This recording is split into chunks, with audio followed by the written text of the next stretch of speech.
Assalamualaikum warahmatullahi wabarakatuh. Di sini saya akan membahas tentang 5 blog saya yang terakhir, yang inti temanya itu adalah tentang internet.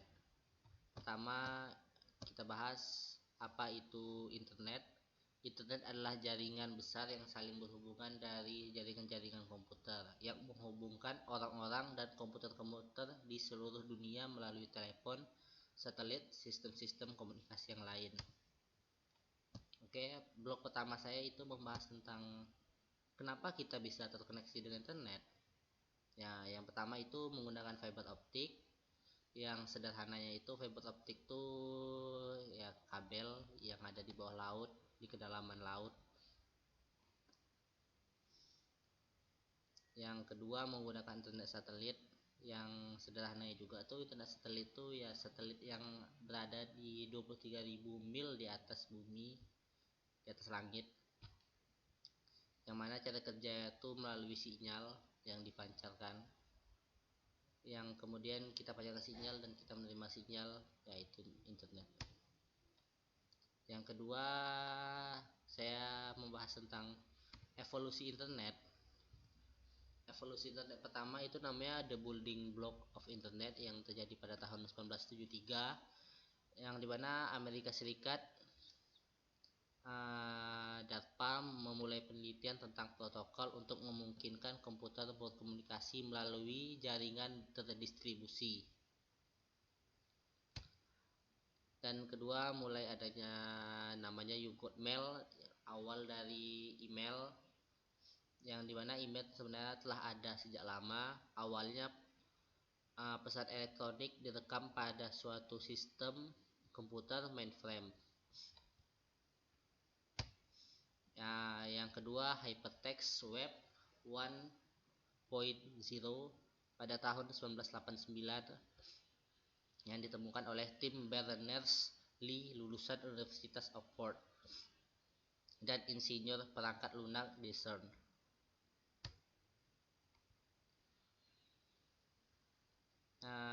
Dan pada era Hypertext 1.0 ini juga dia menciptakan bahasa baru yang disebut Hypertext Markup Language atau HTML. Era kedua itu Font-Cell Web, yang mana saat browser web menjadi lebih tersedia sebagai alternatif yang tidak terlalu dimoderasi untuk layanan milik AOL, web menjadi seperti perusahaan pemula yang bebas untuk semua. Era selanjutnya ada masa-masa awal media sosial, yang pada masa ini orang-orang sudah mulai bebas dan semakin mudah dalam mengakses internet dan berkomunikasi jarak jauh. Yang selanjutnya itu akhir 1970 dan awal 1980 dan Usenet, yang dimana segera setelah TCP menyatukan jaringan, mantan ilmuwan DARPA bernama Larry Robert mendirikan perusahaan Telnet, perusahaan pertukaran paket komersial pertama, yang 2 tahun kemudian pada tahun 1977, berarti dari 1975, penemuan modem dial-up yang memungkinkan siapapun di seluruh dunia untuk mengakses internet. Habis itu perkembangan internet di Indonesia. Pada tahun 1980 ya, internet masuk ke Indonesia mulai dari 5 universitas, yaitu UI, UT, ITB, UGM, dan ITS, dengan fasilitas telepon bernama Uninet,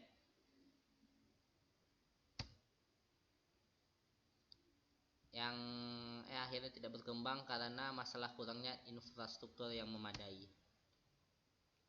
Habis itu pada tahun 1986 sampai 1987 berawal dari tulisan awal yang berawal di kegiatan kalangan amatir radio khusus di Amatir Radio Klub ARC ITB pada tahun 1986. Ya, intinya boleh berkembang lah pada 1986 sama 1987 ini, yang didorong ke arah TCP atau IP.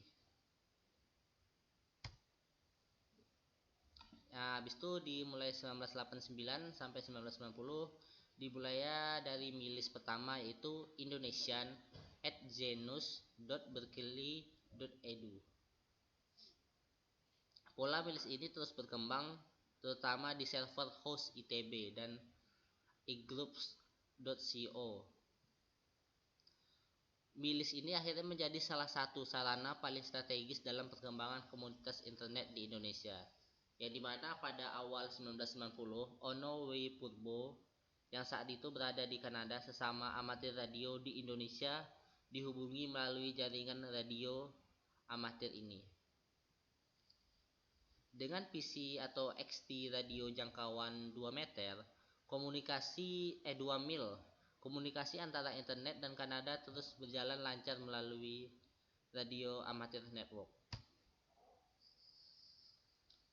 Pada 1992 sampai 1994, teknologi radio paket TCP/IP diadopsi oleh rekan BPPT 8 UI dan ITB yang kemudian menjadi dasar paguyuban net.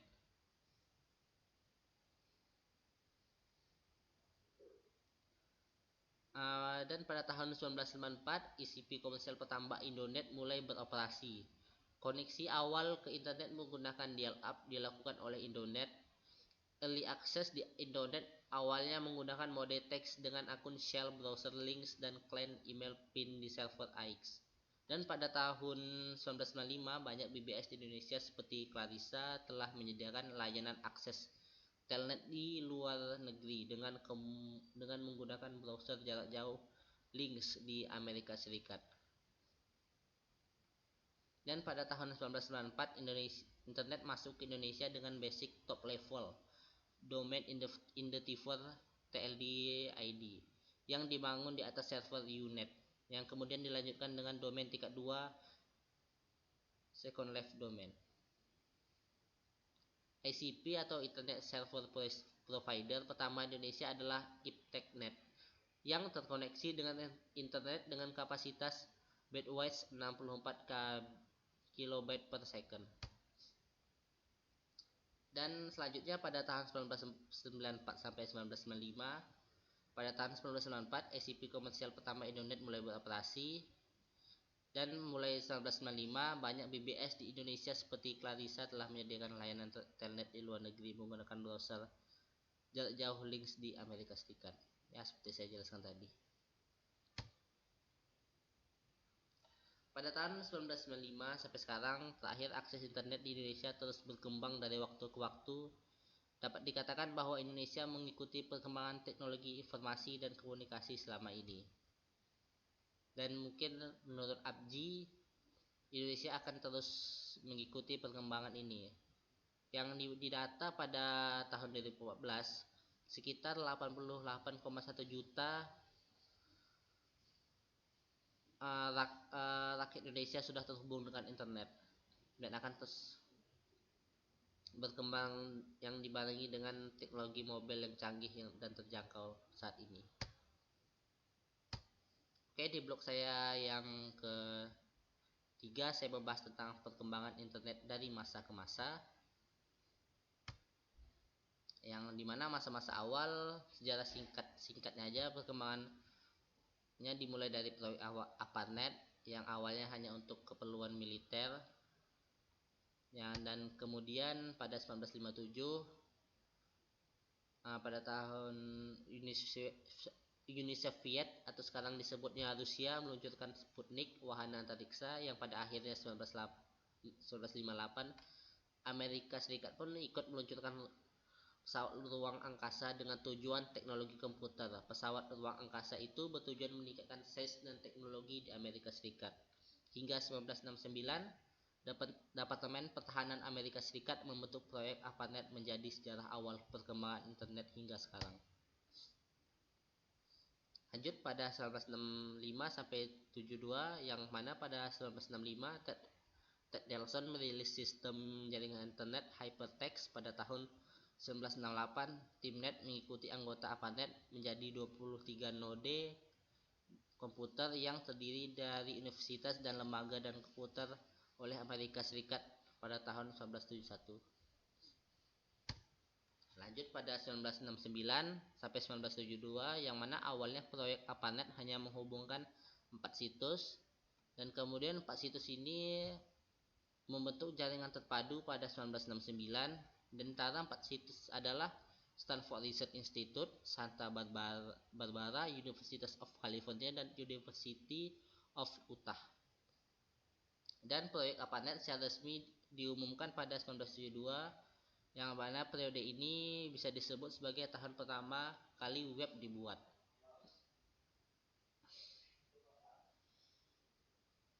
Dan pada tahun itu juga ARPANET digunakan untuk keperluan eksternal non-militer di area atau organisasi yang membutuhkan MILNET digunakan untuk keperluan militer secara internal. Berarti secara eksternal tidak dipakaikan untuk militer lagi, tapi secara internal masih digunakan untuk militer.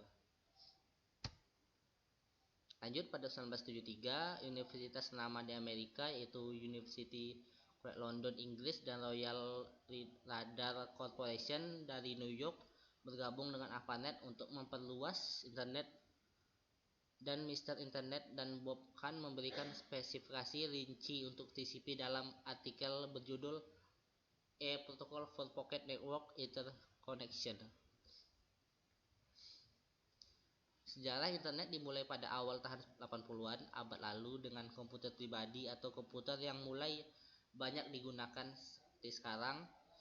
ARPANET telah melakukan 213 jaringan komputer yang terhubung sehingga layanan BitNet telah dibuka.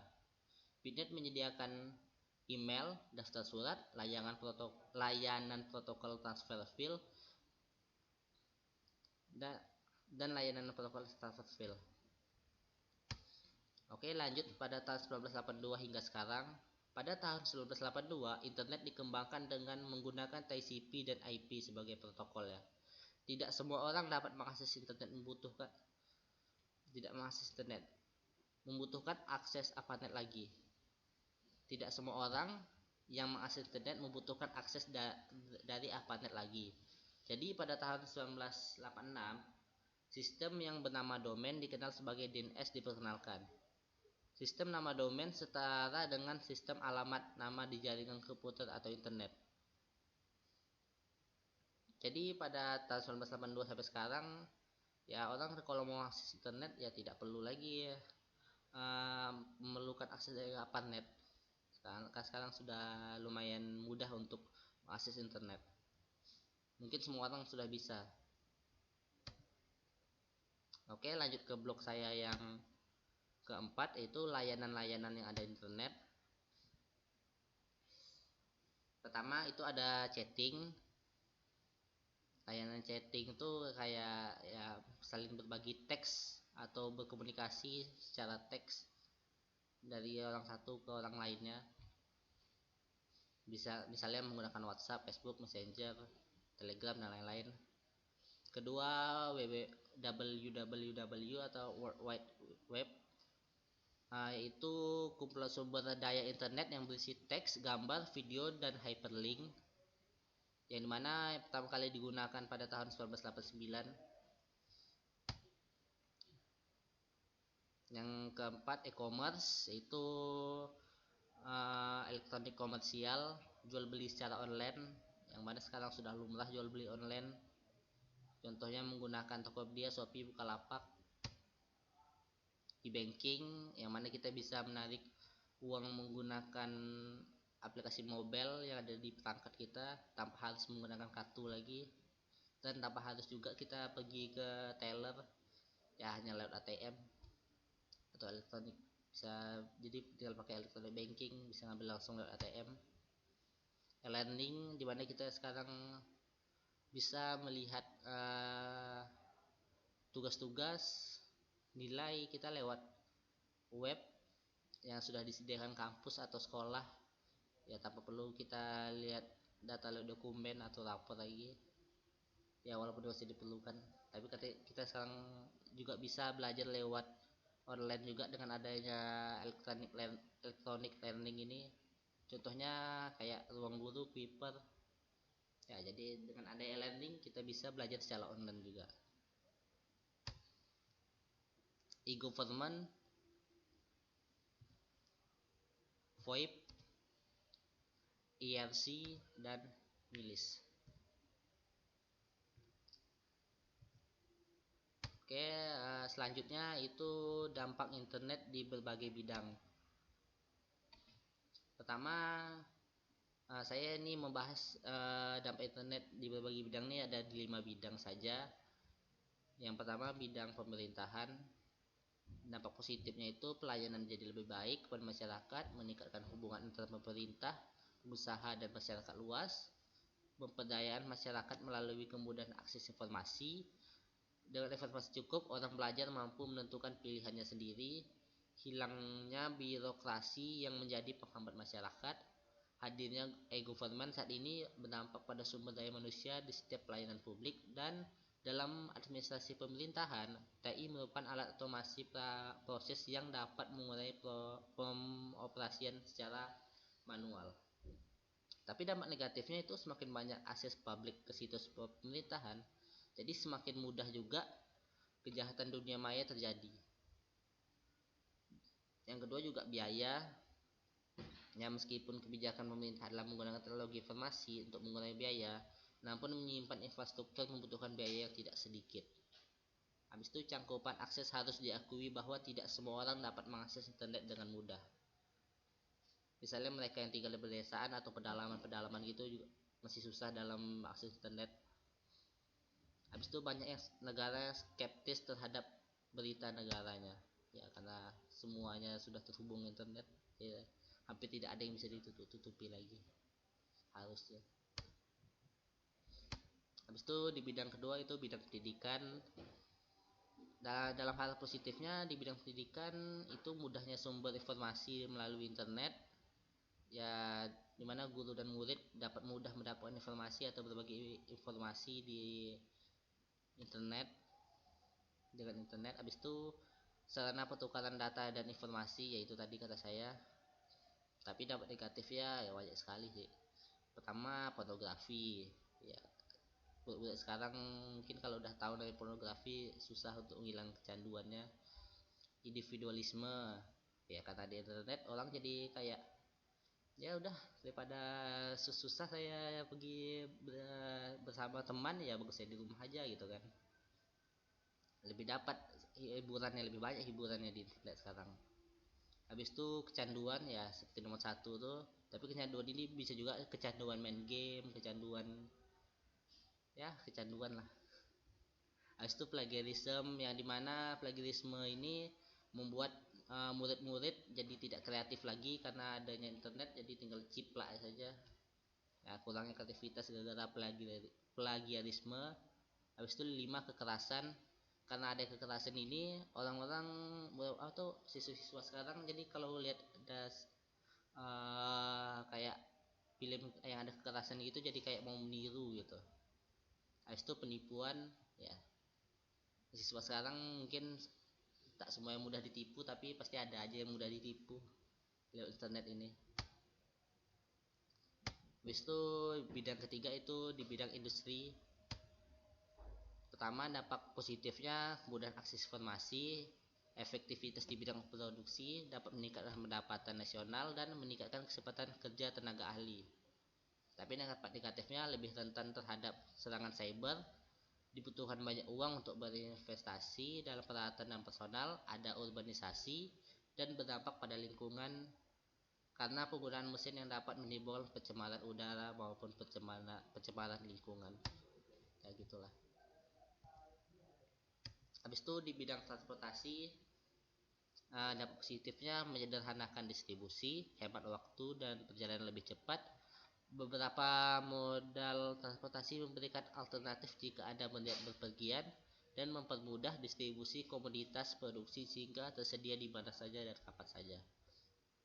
Dampak negatifnya internet di bidang transportasi itu meningkatnya jumlah kecelakaan, kesenjangan sosial dan masyarakat, bertambahnya kendaraan pribadi terus-menerus, ya karena mudah diakses dan mudah didapatkan, dan meningkatnya sarana transportasi menyebabkan meningkatnya polusi udara karena semakin banyaknya alat transportasi pribadi sekarang. Habis itu di bidang kesenian itu dampak positifnya itu media sosial memungkinkan seniman untuk mempresentasikan dirinya secara langsung kepada audiens tanpa harus membuat peta seni atau semacamnya. Yang kedua, lebih murah, ya lebih murah karena tinggal upload di sosial media saja, jadi semua orang bisa melihat. Habis itu yang ketiga, internet membuat seni dapat diakses oleh semua orang seperti kata saya tadi. Tapi negatifnya itu menyebabkan tekanan yang tidak perlu bagi baik artis, ya mungkin seperti kepikiran kali ya, karya seni yang bakal dijiplak orang. Yang kedua, atau ketenaran secara singkat, atau mungkin kayak viral viral sebentar aja mungkin, masuk nomor dua nih. Habis itu yang ketiga, internet membuka jalan bagi tindakan penjiplakan, ya kayak banyak penjiplakan sih di internet. Ya oke, itu saja uh, presentasi dari saya. Kurang lebih saya mohon maaf, maaf kalau ada kata-kata yang salah. Assalamualaikum warahmatullahi wabarakatuh.